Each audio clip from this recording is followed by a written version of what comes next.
feel slow, you can still go. Even when there's no hope, you can still go. I never answer to no, man, I still go.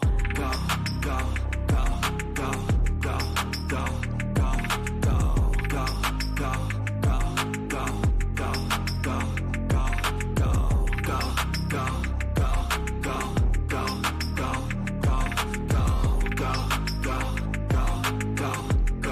go, go, go. You got a mind, but even that could change. You could flip the gray matter like some batter in your brain. That's why I say, fake it till you make it A. And if you play that game, then you just might make a change. Rearrange all the bad to okay. Take the worst thoughts saying, turn them to a game. Take the best thoughts saying, put them on display. On repeat in your brain till you're feeling no more pain. Never slow yourself down, you can do some more. Push past all the pain and you'll find a door. Open it up and finally explore everything that you thought you could never do before. And even when you feel low, you can still go. Even when you feel slow, you can still go. Even when there's no hope, you can still go. I never answer to no, man, I still go. Go, go, go, go, go, go, go, go, go, go, go, go, go, go, go, go, go. Even when you feel low, you can still go. Even when you feel slow, you can still go. Even when there's no hope, you can still go. I never answer to no, man, I still go. Even when you feel low, you can still go. Even when you feel slow, you can still go. Even when there's no hope, you can still go. I never answer to no, man, I still go. Go, go, go, go, go, go, go, go, go, go, go, go, yo, go, go, go. Hustle hard, hustle every single day. I'll be making moves till I'm buried in my grave. To the system, I don't wanna be a slave. I've been doing shit my way, or the highway. And in the driveway is a nice range. Cause I grind through the climb, I invite pain. You'll never hear me, bitch, nah, I don't complain. Just gotta flip the switch and you can go and obtain anything you want, anything you need. Your mind's got the key ingredient, it's belief. Build a seed with the negativity, but I just slide right by that energy. Even when you feel low, you can still go. Even when you feel slow, you can still go.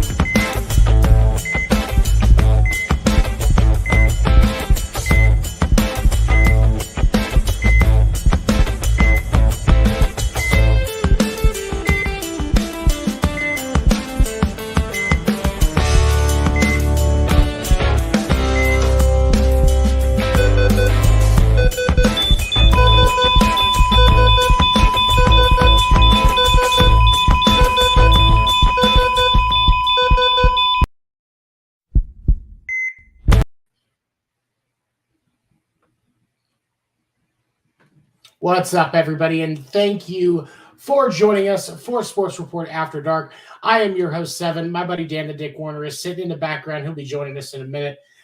First, I did want to start off by giving a special thank you to our sponsor, Gunslinger Soap. Gunslinger Soap is handmade soaps and beard products made without all of the junk to pamper your skin. You can go to their website, gunslingersoap.com, and sign up right now to get 15% off of your first order and always free shipping over $30. That's gunslingersoap.com. Definitely check them out. Let's go ahead and bring in the biggest dick in sports entertainment, Dan the Dick Werner. Are you gonna? There you go. Yeah, buddy. I got it. I just Yeah.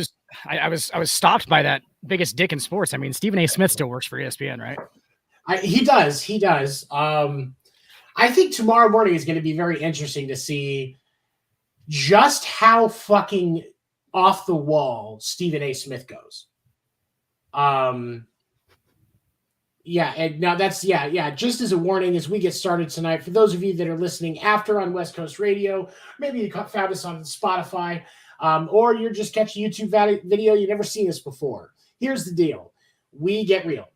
We say offensive shit, and we don't care who we offend.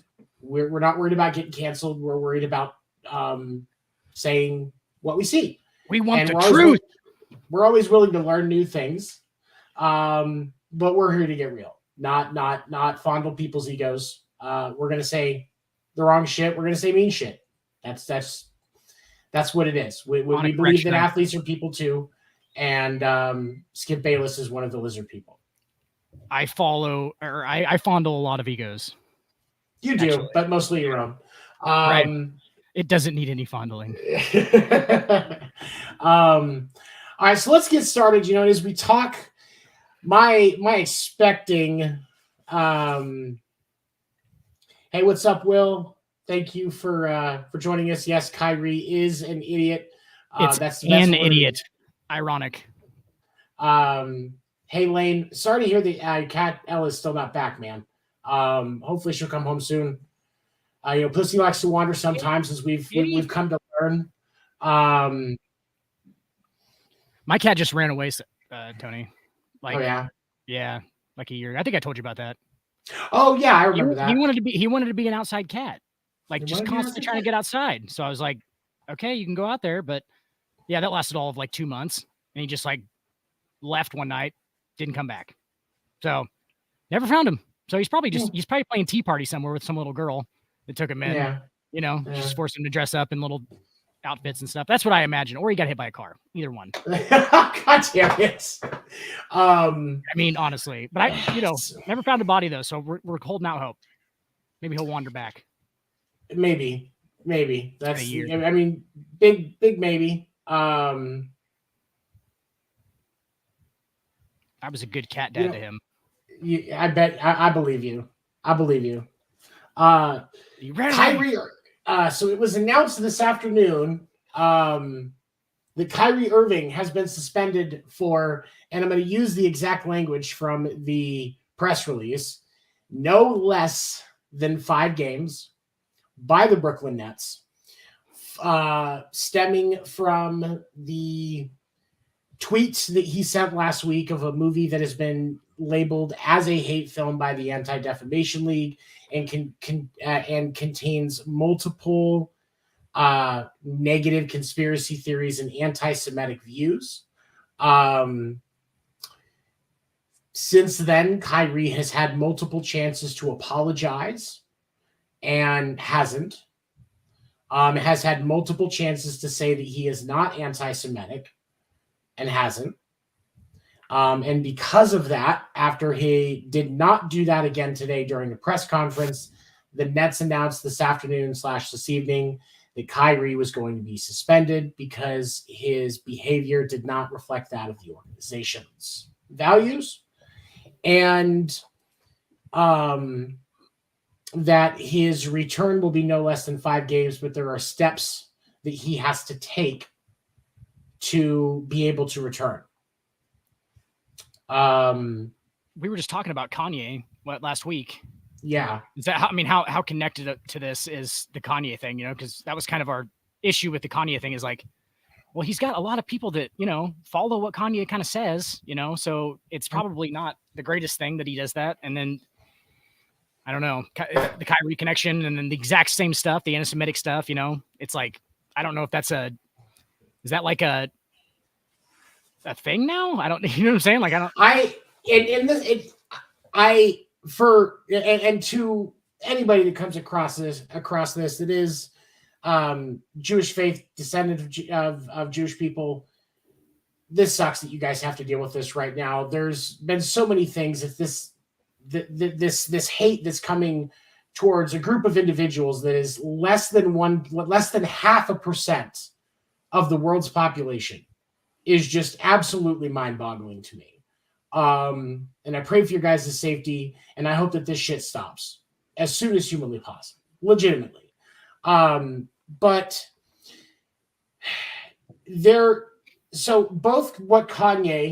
Kanye's stuff and Kyrie's, the Kyrie situation stems from the same movie, the same documentary, I guess is a more appropriate term for this item that this media that they're referencing is a documentary. Okay. That it talks about it basically saying that Jews really Jews really worship Satan. They're controlling all the media, and they're the reason that Black people are being held back. Oppressed. But the Black people are the true chosen children of God, and this just a long string of weird shit. Okay. Right. The normal person would go, the fuck you talking about? Right. Kyrie has an ego, though. Kanye has an ego. And you can't tell them that they're wrong. Kyrie did not apologize because Kyrie is not sorry. Kyrie only apologizes when Kyrie is sorry. Right. And I'm 90% sure that Kyrie refers to himself in the third person when nobody else. When Kyrie Irving doesn't want to play basketball today. Kyrie Irving doesn't apologize. Kyrie Irving don't apologize. Yeah, and that's the thing is Kyrie thinks he doesn't need to, because and they've discussed this at length. I know on Undisputed and probably some of the other sports shows as well, that Kyrie's erratic behavior gets more erratic the more he thinks the team needs him. Absolutely. And I think that's what we saw in Cleveland. It's what they had to deal with in Boston. And that's what Brooklyn's dealing with now. I mean, that's kind of how Aaron Rodgers goes too. If you the timeline, I think he likes the at the end of the season going, oh, I don't know if I'm going to be back or not. So that everybody in Green Bay, or everybody around the United States, all the Packers fans, there's a ton of them, will basically beg him to come back because he wants to feel needed. He wants to feel needed by that franchise. And I mean, I understand that, you know what I'm saying? Like, but I'm not going to like go out of my way to like, be like, oh, well, I might not come back just so I can get people to like kiss my ass and beg me to come back. Probably not. And here's the thing that I don't understand with these individuals. Now, Kanye is I feel like Kanye is a harder situation because it's harder to keep Kanye accountable, because Kanye is going to do what Kanye is going to do. He made it to being a Black billionaire at one point, survived being married to a Kardashian, but apparently being married to a Kardashian is like the equivalent of getting a massive hit by Vontaze Burfict, is you just lose your fucking mind afterwards. Yeah, pretty much. But he has such musical talent. Like I will say, from a musician standpoint, it's hard to find somebody that is as lyrically talented as early Kanye. Right. And that is just a legitimate. I like how he is. Like, I don't like his music. I've never been a huge Kanye fan personally, but I respect how good he is at his art because lyrically he's amazing. Right. I'm not really a hip hop fan. Like, I'm not going to just listen to hip hop normally. Like, but those guys are wordsmiths, dude. Like that, it's a different type, but like they're super talented. It's Kanye being one of the top ones, obviously. Oh, absolutely, yeah. And he produced a lot of that stuff too. And like he just knows what the fuck he's doing. Absolutely. And clearly that's good. I mean, that's a good thing because nobody be listening to him if that wasn't the case. You know what I'm saying? Like that's kind of why he has a platform at all. But yeah, and he survived a Kardashian, so I respect the shit out of him. Because obviously Lamar Odom will tell you about that. Lamar Odom caught in Korea with 6 hookers and a bag of heroin. No. He almost died in a whorehouse. So Kanye is doing a little bit better than that, at least. But step up. Yeah, Kyrie. So I guarantee in Kyrie's mind right now, he doesn't care. I mean, I don't know if Kyrie ever loved basketball. I think Kyrie is one of those guys that we've talked about that like he was just really good at it. And like the better he became at it, the more he probably realized at some point that he didn't like love basketball. He doesn't want to be there all the time. Like, you know what I'm saying? Like, he doesn't care about championships and shit like that. Like, I think that you're right to a point, but to me, the other thing is when you look at Kyrie, if that was the case, why do we see Boston? And that's where, because I hear what you're saying about that, but when I think about when I think about the whole Boston situation and his time in the Celtics, right, and his choice to go to the Celtics because he wanted to be the leader, and then he realized he did not want to be the leader. right. I think that's exactly what you said though. Like he thought that's what he wanted at the time. Do you know what I'm saying? Like he thought like, oh, I just won a title with LeBron. You know, maybe I can like etch myself in the greatest of all time and all that kind of stuff. And he knew that he needed titles for that, right? And and if Boston works, it's certainly the legacy of Kyrie Irving is different if going to the Boston Celtics gets him even one. Oh yeah, he's a legend. He's a legend in Boston if they win another title. With him there. I mean, that solidifies all those. You know what I'm saying? Like it's kind of like the Red Sox or the Yankees or anybody. I mean, if you win a title there, you're basically like you don't pay for a drink, as they would say, you don't pay for a drink for the rest of your life in that town. Right. And that's. I mean, I understand like what, but he probably realized like maybe that's not what he really cared about, and now he's just completely abandoned that. Obviously, like he doesn't care about playing. So I think now he definitely doesn't care about playing, and I legitimately like that's kind of that's what it seems like to me, and I say that because I mean if you look at the behavior in the COVID season, and then after, right? You know, in the vaccine stuff and how he left his team out to dry. I think it's as simple as go ahead. What I was going to say was, I think Boston cracked Kyrie Irving. I'm not saying he wasn't difficult in Cleveland because he was probably a pain in the ass, but I think Boston cracked Kyrie Irving because that failure, because that's what it was. Right. He would probably try to skirt around that comment or around that designation, but we can call it what it is. That was a failure. I think failing in Boston, coupled with the pressure of playing in Boston, and I say that as a Boston sports fan for the Red Sox, playing in Boston is not easy, especially if you play for a Boston team. You think they're mean to the opposing team?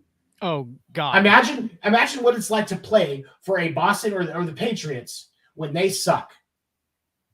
Yeah. Because the Northeast fan base is so passionate about sports because it's all they have from November to March when they can fucking thaw out and go outside.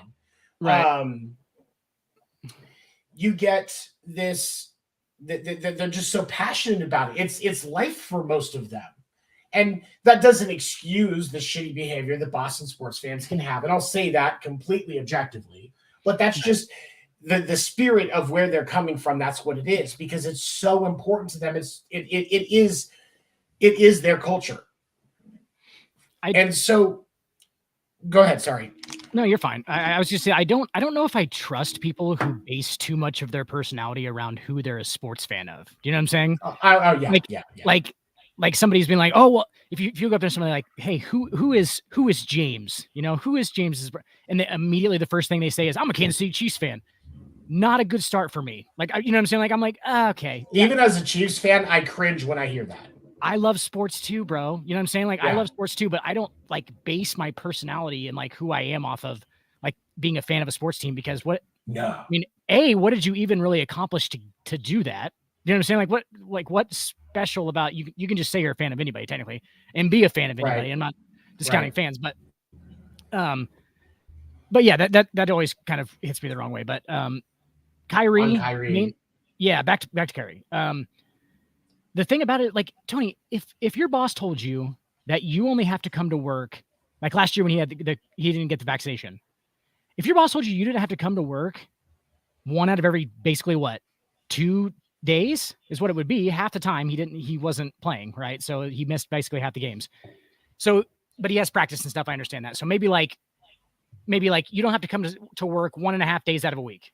You know, you get a half day off and you get paid the same and you're not going to get fired.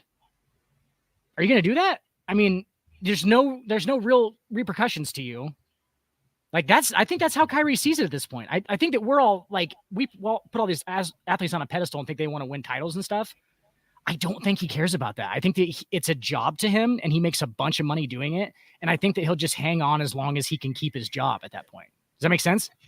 Yeah. And honestly, I think you're right, because that's how he's acting. Like, there are in truth, part of the reason that there are part of the reason why so many fans get so passionate about their sports, especially basketball and football. It's not something you see as commonly in baseball, but basketball and football specifically, there are so many people that get so passionate about it because when they got connected to it, there was that one player that group of players that's how they played. It was their life. That's how they made it seem is they were playing for their life every time. And it was so much more to them and all of that. That's kind of what I'm glad you're on the same page as what I was trying to say. Like, and Jordan and right. Brady, somebody that they're being a Bulls fan is their personality. I'd be willing to bet you they discovered the Bulls in the mid 90s, late 80s, early 90s to mid 90s. Absolutely. And they grew up with that team, because let's think about this, especially in the latter half of the 90s when they went on the second 3-0 run, and you have Jordan, Pippen, and Rodman. How could you not get drawn into that with the passion and entertainment of that, and it just consumes you? Bro, I was like 6 and I got fucking pulled into that. You know what I'm saying? So like I totally get it. And like, I think that's a lot of the whole Jordan LeBron thing is like, oh yeah. Like that's a lot of the whole Jordan. It's just nostalgia. And that's what I always try to point out in that conversation. It's just obviously they grew up with Jordan, the fire, the competitiveness. That's all he cared about was winning. Like, I get that, but you guys have to understand, not everybody, most of them aren't like that. Right. Most of them aren't like that. No, and I think you're right, but I think that with Kyrie, and I think that with Kyrie, you're right. It is definitely he does not have the NBA on the pedestal that, and I'll say it like this. I think the problem with Kyrie Irving is that Kyrie Irving does not have basketball on the same pedestal that individuals of his talent level normally have basketball on. Right. And I think that's where the disconnect is because fans expect somebody of his talent level, because we can all agree Kyrie is an asshole, but he's one of the most talented basketball players in history. Easily. He is top 10, realistically top 10 to top 15. Probably one of the best top 10 all time. All time. I would say talent wise at least. Maybe talent wise, like as far as resume and everything goes. I mean, no. I'm not looking at resume. Talent, pure talent wise, he's at least top 15. I'll take that. He's one of the top 3 ball handlers that's ever played in the NBA. Exactly. And when we look at individuals that are normally that talented, Jordan, LeBron, well, even Rodman, Pippen, Larry Bird, even as another example. Most of these individuals that are just that top tier if you're a video gamer, S tier level talent, people expect that it's just a part of who you are. Kyrie Irving is one of those where basketball was kind of like, he was like, I wasn't really 100% sure, but basketball just paid so much better. So I was like, screw it, and kind of put into basketball made me famous, and basketball made him famous, and then he gets the ship with Braun, and he's like, you know what? Maybe I can do this. And then he goes to Boston in one of the toughest markets to play in, home or away. And dude cracks under the pressure. And so now, when you look at the Brooklyn, again, I just said Northeast sports fans. That's not just Boston. Yes, Boston can be some toxic fans, but if you want to sit there and tell me that there aren't toxic fans in Brooklyn, New York, New York, yeah, really, yeah. Really, right. Kyrie doesn't want the pressure that comes with his level of talent in his sport. Right. And it's because so much pressure, like you kind of touched on it for a second, like so much of that pressure is coming from the fans who know that he can have such a bigger impact on the game, or he can have or he has the potential to have a huge impact on the season and the game and win them titles, which is all they want, because they're not getting the money. They're not having to put in the work. They're not having to take the pressure, right? So all they care about is just like, win us a title, right? It's that easy, because winning a title is easy. But that's kind of the thing there, is like, they just expect so much out of him, because he is one of the top 10 or 15 most talented guys in the NBA history. Absolutely. And that's what I think it gets a little interesting, is you've got, you've got such a talented person. And I think that's where it's hard for the disconnect is for him, is he's so talented, but he does not have that connection with basketball. The basketball wants with Kyrie Irving.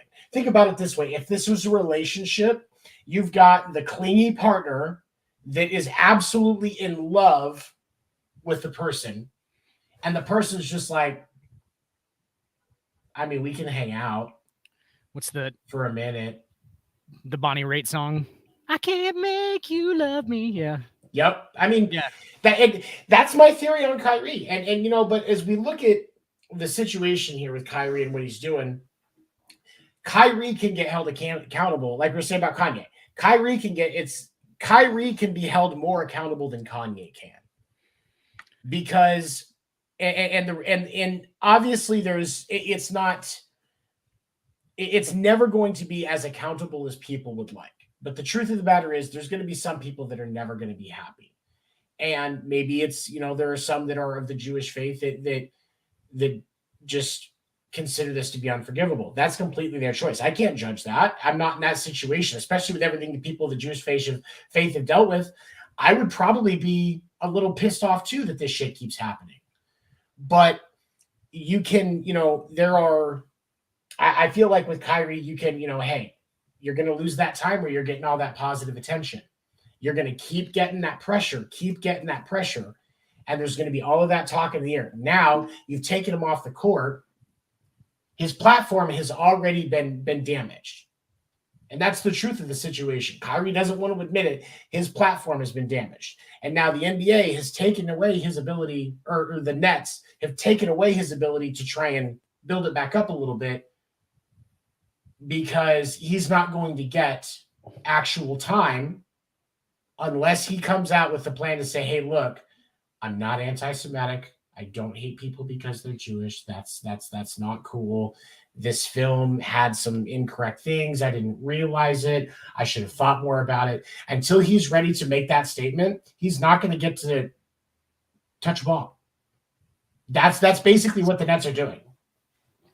It's crazy. Like, and remember when we were like all hopeful about the Nets? We were like, man, they can get right.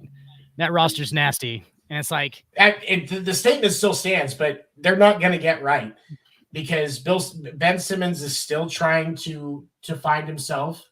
I feel so bad for that kid. The city of Philadelphia must have just done something to him, and I feel bad for him. But like the same type of stuff you're talking about with Kyrie.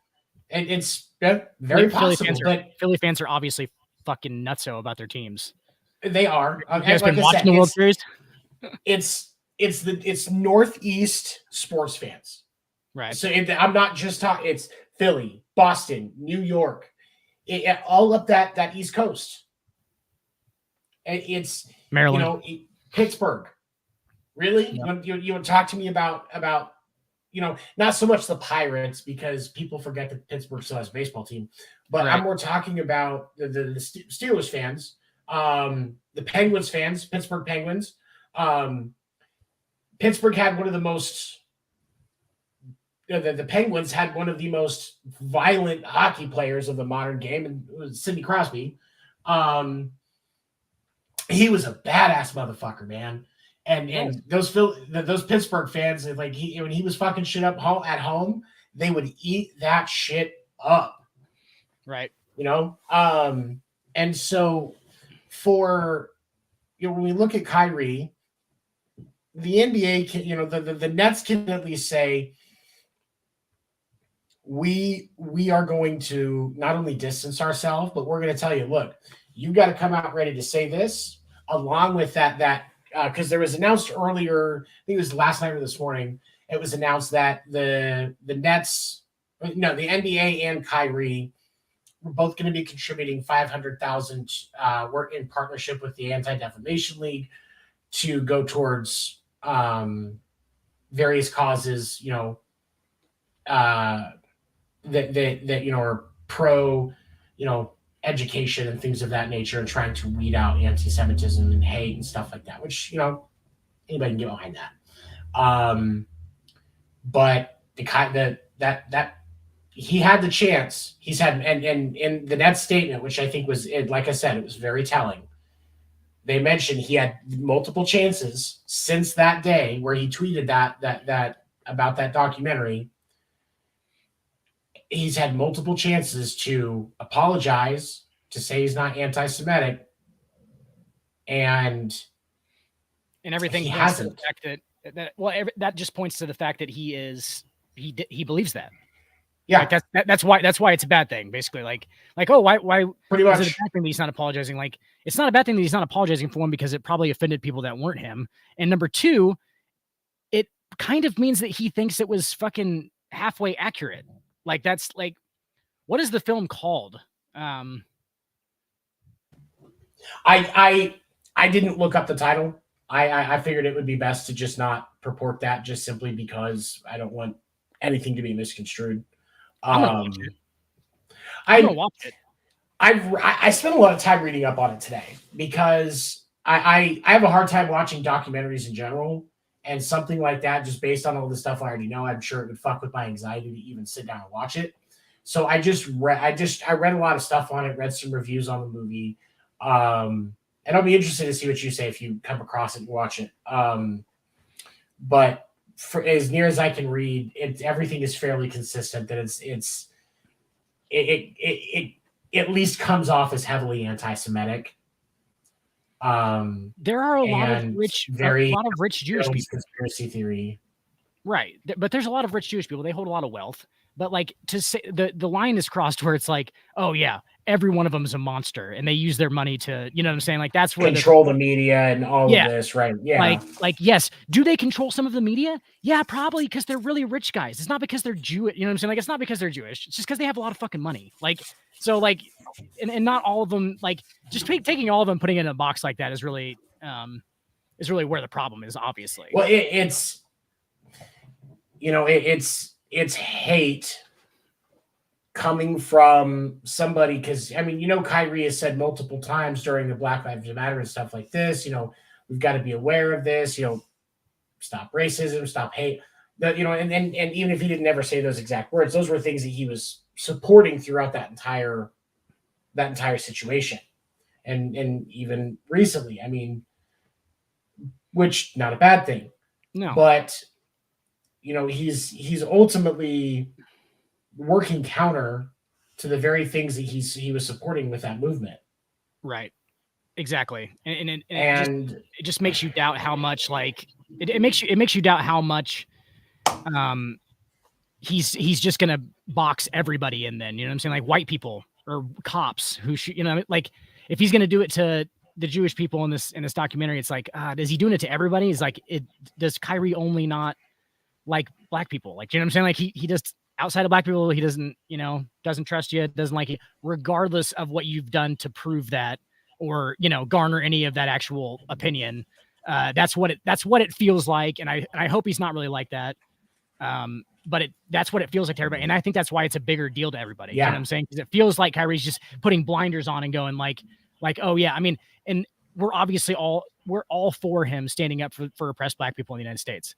100%. Like, I love that he does that. But at the same time, like, you can't just like box everybody in and be like, oh yeah, well, just because these certain group of people do terrible things and hate black people, that all of us white people hate, it's just so it's so stupid to do. Like, I just hate it. Yeah.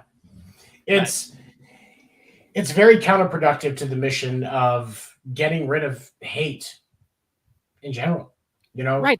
That's the weirdest thing too, is like, when you're talking about it, you're like, he's saying these things about the Jewish people, but like, that's just doing the opposite of what you're trying to do with oppressed black people in the United States. Like, you're just now, so let's push it on another group of people. The other piece of it that I think really adds fuel to the fire is this documentary. It supports the conspiracy theory that the Holocaust didn't happen. Oh, good God. And this isn't something where a trip, when you're, this isn't just about, okay, this person needs to take a trip to the Holocaust Museum in DC. This person needs to go to Auschwitz in Germany. He's got the money. Hey, go see Auschwitz. Go look at it. Go see where it all happened. I don't think that's enough for him, because the conspiracy is going to be that since the Jewish people control the media, apparently, like all of it, like I said earlier, they have a lot of money. So like, yes, they can probably sway, but like not all of them are doing that. And like, that's the conspiracy behind it, is like, he just thinks that like, well, it was overplayed too. That was the kind of the conspiracy to it too. It was like, it's way overplayed and stuff. And like, not as many people died as they said did. Stuff like that. But I mean, it's okay. So that makes a ton of sense. So basically that kind of shows you what the documentary is probably all about too, if they're going with that theory, because that's an interesting one. I've never understood how people can be that stupid. I'll take the conspiracy. I don't believe it, but I'll take the conspiracy that it's overplayed by the Jewish people to somehow garner an advantage. I don't think that's true, but like I would take at least that argument. But to say it never happened, really, none of it ever happened. That's unbelievable. Like what are you talking about? Do you know the There's amount? There's literally video footage of what those people were going through. Yes, it's very grainy and old because it's some of the earliest video footage 40s. In existence. It's, from the fucking 40s. But like, really? How do you go? And that's my thing. How do you go that far off the deep end? Don't get me wrong. I've sat up some nights watching Netflix documentaries on weird conspiracy theory shit and lost my mind. I'll start searching on YouTube and just go crazy. But to actually, when you really think about the truth and the available information, to say something that stupid, you want to talk to me about the guy on the grassy knoll and the JFK shooter? All right, come sit down. Let's talk. But really, that? Do you know the massive scale of what that hoax would be if they were correct? Like the massive amount of scale that they would have had to put that fucking fake on is it's just, when you have that many witnesses and that many people around it, like there's gotta be it's just factual. It's just factual. And and ironically, think about how much we go around in circles, Tony, because the same kind of shit is why the Holocaust happened in the first place. Exactly. This is the same kind of shit. It's the same kind of views. Yeah. And that's what I don't understand is it's like, and we talk about reports that Kanye wanted to name an album after Adolf Hitler because he has a huge infatuation with Hitler and Hitler's ideology. Why are we? What? I don't get it. But like, did he not read the parts where Hitler hated black people too? Did he not? Did he not read those parts? He just glanced over it. That's a very American thing to do. Glance over a part of history that you really don't like because it makes you feel bad. Right.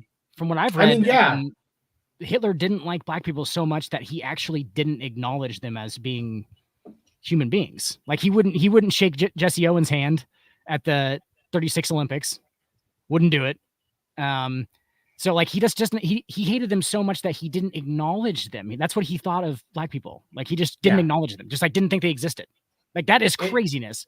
It is crazy. That's what I don't understand. And so, but we've talked about wanting to, as we go through topics, actually talk about solutions. So I want to pose this question to you. Is what the Nets are doing and saying, okay, if you're not going to come out and apologize, we're going to pull you back so that you have time to sit down and realize that this is going to impact us if you really want to be here. and you have to do these things to come back. Do you think it's going to make a difference for Kyrie? No, because I think that he's still getting a paycheck, right? I mean, suspended players No, get it's paid. unpaid. Oh, it's unpaid suspension. Okay, so unpaid suspension.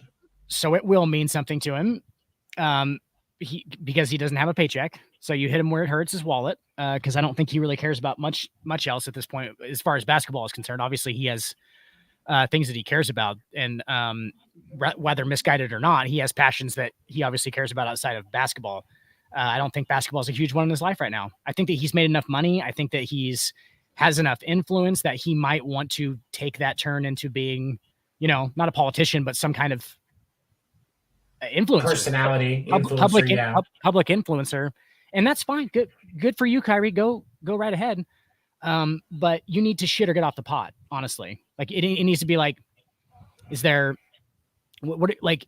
Do you want to play basketball still, or do you just want to go be an influencer? Like, figure it out, because what you're doing right now is just kind of taking money from the Brooklyn Nets and not committing yourself 100% to it. And like, those fans know that too. But if this came out about Joe Ingles or Cam Thomas on that team, do you think anybody gives a shit? You know what I'm saying? They only care because it's Kyrie and they know how much he can influence the game. Actually, I have a theory on that. I think the reason it took so long for the Nets to do something about it was because it was Kyrie. I think if it was one of the aforementioned players, I think they just get suspended. I have a question for you, Tony. What if it was a white player? Same documentary, or at least anti-Semitic views. What if it was a white player? That's a weird question to pose, because now, I mean, what if it's a white player? You know what I'm saying? Like, yeah. I don't know. I don't know how that would be. That would be directed to much worse, right? Oh, absolutely. I mean, they get cut. They get cut. And I think, it would be a bigger deal as far as. Okay, let me rephrase this. I think if it's any lower level, I don't necessarily think if it's a white player, it's just like that. Honestly, I feel like with the NBA, the way that the response has been to certain things is obviously that can matter, but I think it's more about which tier of a player you're in, which is where they start the decision tree for what they're going to do to you in these type of situations. Any top S tier NBA player, LeBron, Kyrie, KD, AD, the top tier players. Giannis. They're going to, Giannis, Jokic, Book, CP3, top tier. The NBA is going to have the same approach that they had with Kyrie. Behind closed door, the team and, with the league. Hey, first off, you need to take down the tweet. Hasn't happened. Secondly, you need to apologize and make sure you clearly state, I'm not anti-Semitic. I don't hate Jewish people. Hasn't happened. And if they play ball, then on the front side, 1-2 game suspension, they work it out. But it's when you don't play ball that everything escalates. Now, so above average players, they're going to be like, hey, look, we'll make you a deal. We'll suspend you for 3 games if you come out and apologize. If you don't come out and apologize, it's going to be 5+ for conduct detrimental. And that's what they'll use it as every time. And the union's job is to fight it. So don't be surprised, basketball fans, when you hear that the NBA PA is fighting the suspension with the Brooklyn Nets. Because they're going to. That's their job. It's a union. Right. But the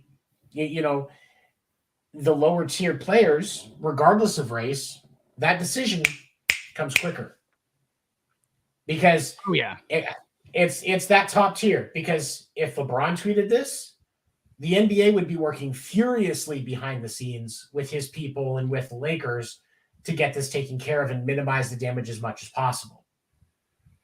They're not going to just suspend him. It's LeBron. They're not going to just suspend him without giving him the chance to make corrections and then making a deal behind closed doors. Hey, we're going to make part of your punishment $500,000 to these charities to support the anti-Semitic causes. You're going to do some time in the offseason working with these people and getting seen working with these people and talking about changing your mind and realizing what you're learning, the true impact of what you said. You do that, we'll keep it simple. Because it's LeBron, it's Kyrie, it's KD. Right. Any of those lower tiers, much quicker. Right. And it's been a week. Right. The only way I think that the race of the player would have anything to do with it, I think it would be a little bit bigger of a deal, especially to the public. Like not particularly to me, I don't think, but like to the public, it would be a bigger deal because some people in the public are the public is going to, yeah, you know what I'm saying? It's like it would be like, especially think about if an Eastern European player does something like this, then there's probably a huge public issue with it, or anyway. Yeah. Like there's probably a huge anyway. In the league, the tier is going to dictate how it gets handled. Out of the league, the public thing, if it's anybody that's any shade of Caucasian, there's going to be a lot of smoke coming their direction. That's just all there is to it. Yeah, well, obviously, because these ideas are based in obviously a fascist type of white thing that happened, right, and is still happening. So it just makes it very suspicious. Let's just say that makes you really start to think about what do you do behind closed doors. Exactly. No, and that's the thing, is that's where it comes up. And when you're a celebrity, when you're an entertainer, what you do behind closed doors is still held against you. Like, that's just the truth. And there's things that we wish it didn't. It shouldn't have to be. You shouldn't have to worry about performers, athletes losing opportunities because they come out as something other than straight.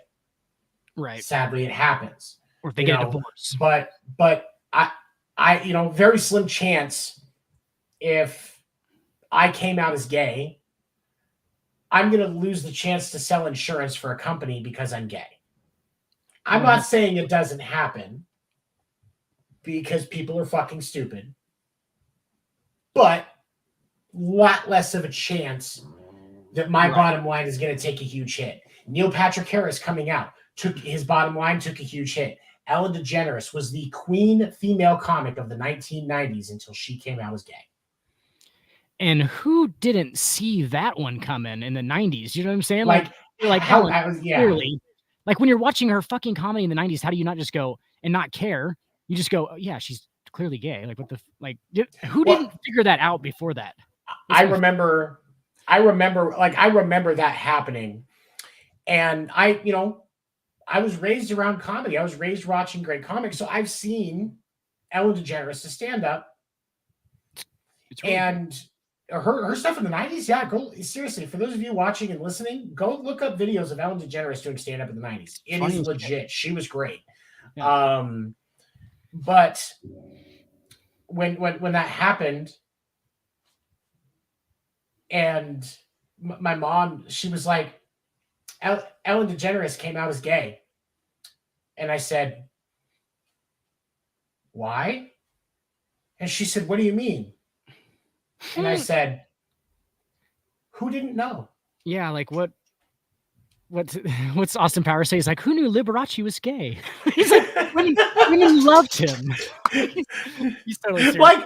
And here's and I don't mean disrespect to anybody that's not straight, but there are certain famous people that when they came out as gay, you're like, who didn't know? Like, who was surprised by Elton John being gay? Like, I want to know this. Who was surprised? Who knew by a guy that single-handedly kept the sequin industry afloat during the 70s and 80s? Yeah. Yeah. He was gay? What? Come on. We just already accepted that. There was already like, yeah, it's still, his shit's still good. You know what I'm saying? Like, his fucking music's still good or his comedy's still good. Amazing. Yeah, that's the thing, Yeah, I don't know. I don't look down on Elton John for being gay. I mean, I think the sequins are a little much, but you know what? I don't have to wear them. You do you, Elton. You do you. I'm not one of the stagehands, so I don't have to sweep the fucking deck after his show. Right. So right. it has no effect on me. Oh, Tony, the sequins he wears never fall off. Oh God. Actually, no. I've met guys that work for him. They have somebody like they have a stagehand they keep on day for some of his shows.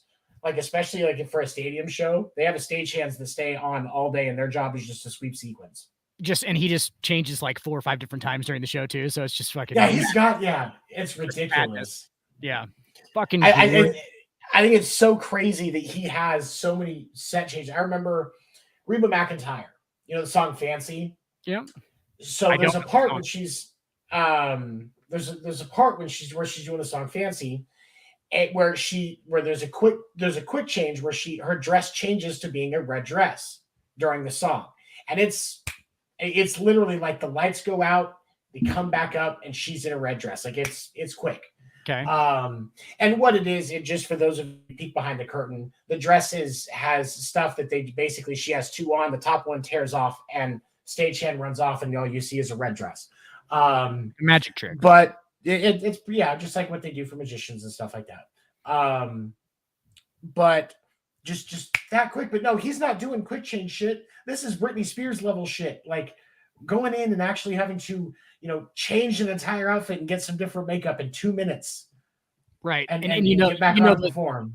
His previous sequin outfit is not being treated very fucking with a lot of care at that point. It's just being thrown. You'd be surprised. Well, yeah, but but he's got to get it off quickly. So he's probably kind of just doesn't give a shit or whatever. So there's just sequins everywhere. He's less worried about it than the costume people that are helping him get out of it are, because they don't want to have to put the new sequins on the next day. But at the same time, it's more about the show than about having to stitch on a couple of fucking sequins. Ultimately there's priorities. I get it. That you can do after you. Right. But yeah, it's Kyrie.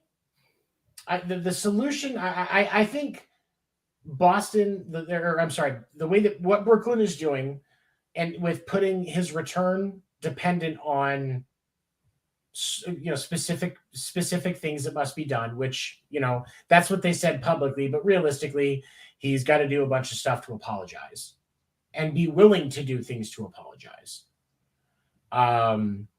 before he can come back. I think that's the right choice, because especially and Will is right. Kyrie has serious issues. You've gotta. See, he's making the same connection I am. No, and I think you're right. Yeah, it's the same thing. The Bill Cartwright, the guy with the jacked up jump shot. Yeah. But I think that Boston is making reasonable steps. There are going to be people that would just call for Kyrie to just be completely blackballed from the NBA, never be allowed to play pro ball again, or anything like that. But here's the truth: that doesn't solve the problem. The NBA's approach is a public entertainment company, because that's what they are. Everybody gets paid to play a game. It's entertainment. They play in stadiums full of people on TV. Yeah. It is. You're trying to use this individual that people are going to listen to, because even with all of this, there are people that just blindly support Kyrie and think he shouldn't be getting punished. It was just a tweet.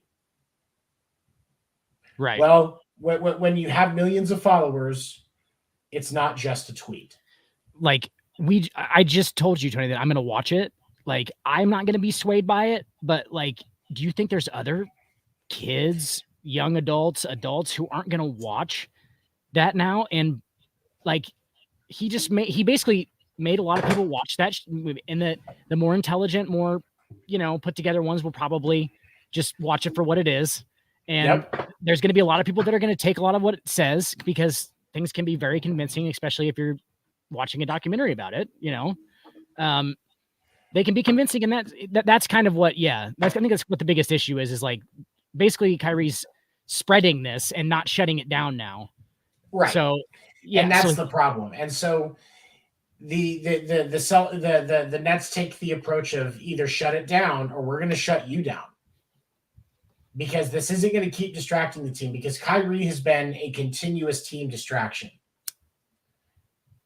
You know, with Steve Nash getting fired from the Nets, first thing I said in our group chat, I said it to my boss.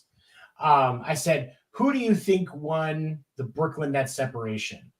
The Brooklyn Nets, because they can get, they're going to get a more seasoned coach in Ime Udoka, or Steve Nash, because he no longer has to deal with Kyrie Irving and Kevin Durant.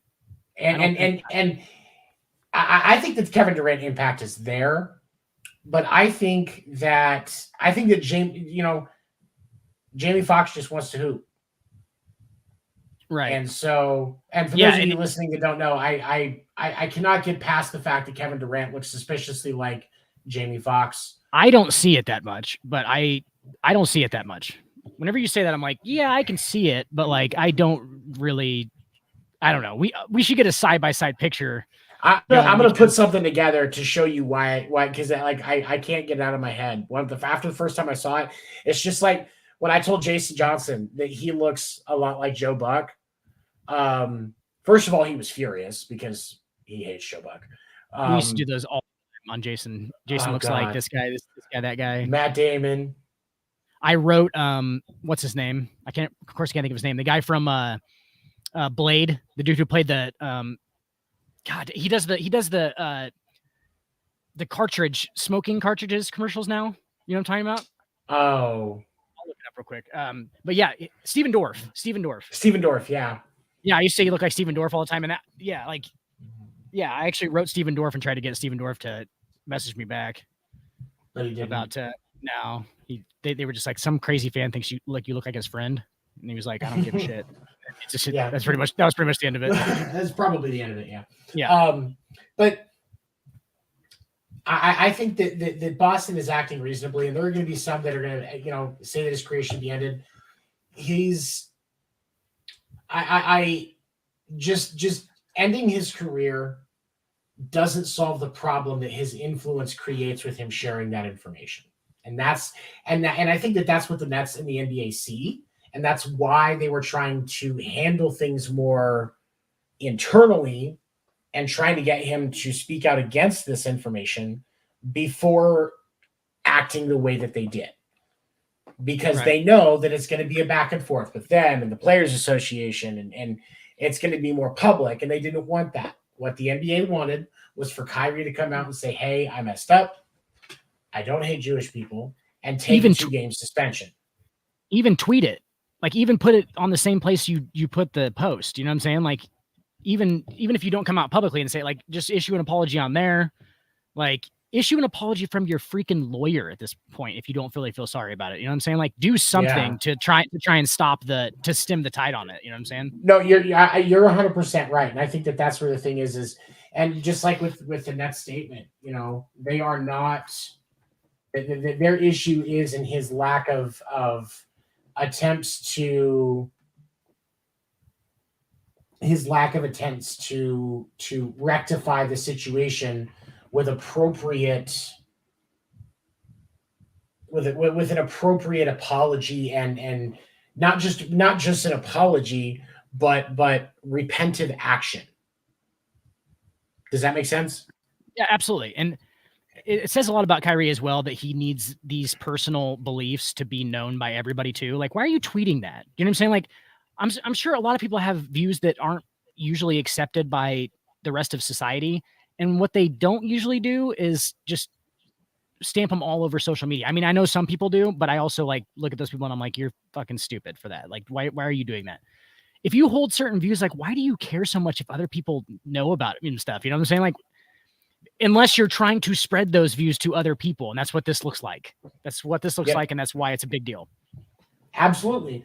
No. And I think you're 100% right. So I think Boston is trying to reasonably handle this. I don't think it's reasonable to expect them to just cut him and blackball him in the NBA. It's not going to happen. So let's look at when we take that off the table, what is the most appropriate way? pull him off the court, and make him do things to earn his way back on. And yes, there's going to be the argument that he may just do the things that they're telling him to do just so he can get back on the court. He doesn't believe it. Look, there are going to be people in this world that no matter what you do have hateful opinions. It's not going to change. And when we look at athletes, we have to remember that if we're going to put them on this pedestal, then we have to understand that not every single one of them is going to have a personal life that we like. But guess what? It's not our life. Kyrie Irving having anti-Semitic Jews does not faze me because I am not an anti-Semitic person. And I am not inept enough to think that just because an athlete says it, maybe something there's something to it. No, that's I know better. But right. There are some people, because of their passionate connection to this game and these games, if we have Kyrie, or that particular, or Kyrie and whatever, they're going to blindly consume the things that he supports. And so you have to just make sure you're the Nets as an absolute. He must understand that as long as he's an NBA player, he has to keep that shit off, because that does impact the NBA, it impacts the news cycle, the stupid ass questions that all the players get, not just Kyrie and Kyrie's teammates getting, but the Nets as an organization and all of the other players are getting asked in press conferences right now, what do you think about the Kyrie Irving situation? Right. Every press conference, somebody is asking that question. I mean, we're talking about it on here. Sports shows are talking about it. Like, yeah, there's like, it just gave it more weight than it needed. The NBA doesn't want this to be what we're talking about. Adam Silver's not stupid. Adam Silver, by the way, his name is Adam Silver. You think Adam Silver's Jewish? Adam Silver has some Jewish in him. 100%. He does. I would say he has to. Yeah. So I mean, like, what do you think he thinks? Like, I mean, I'm just jumping, just like, because there's certain pieces of appearance that tend to have a more Jewish connection in appearance, and there's just a couple of things there where it's like he's got some Jewish heritage at least. Dave Chappelle said it the best. Like, what people eat in different groups of people, different races of people eat is funny. It's not a reason to hate a motherfucker, but it's funny. Like that's like some Jewish people, they have certain characteristics. It's funny. It's not a reason to hate. You know what I'm saying? Like, it's not a reason to hate a motherfucker, like Dave Chappelle says, but like that's the whole thing. Like, you just like, that's what I don't like about like the whole kind of racism thing is like, there are certain things about what people eat, what people look like and stuff like that, that are funny. But at the same time, like, I don't hate people for that. You know what I'm saying? Like, there are people who literally hate them. And it's not, and certain things being funny, it's not in a demeaning way. It's just it's jovial entertainment. When I see, like, there are some times when you see there's, and I know that it's more of a stereotype, that super huge nose. Like, a lot of times when they do it in costumes, we're trying to make somebody look more Jewish. It'll be even bigger. It'll have like bumps that almost look like warts on it. Like, when I see that nose, I find it fucking hilarious. I'm not thinking bad on a person that actually has something like that, or if they are actually Jewish. It's just, it's funny. Adrian Brody. There's a difference between that. There's a difference between that and, the Holocaust didn't happen. Clear line being crossed, bro. Clear line being crossed. Yes, big difference. Okay, so now that we've gone through the main topic, we're going to dive into the other stuff that'll be a lot quicker today. Let's go ahead and run some ads for a couple of minutes. And we will be right back. I got it. Where did that shit go? There we go. For all things baseball, don't miss the Winter Meetings podcast Sunday nights at 9 p.m. Eastern at youtube.com/The Sports Report Podcast. And again, Tuesday mornings on West Coast Radio at 11 a.m. Eastern.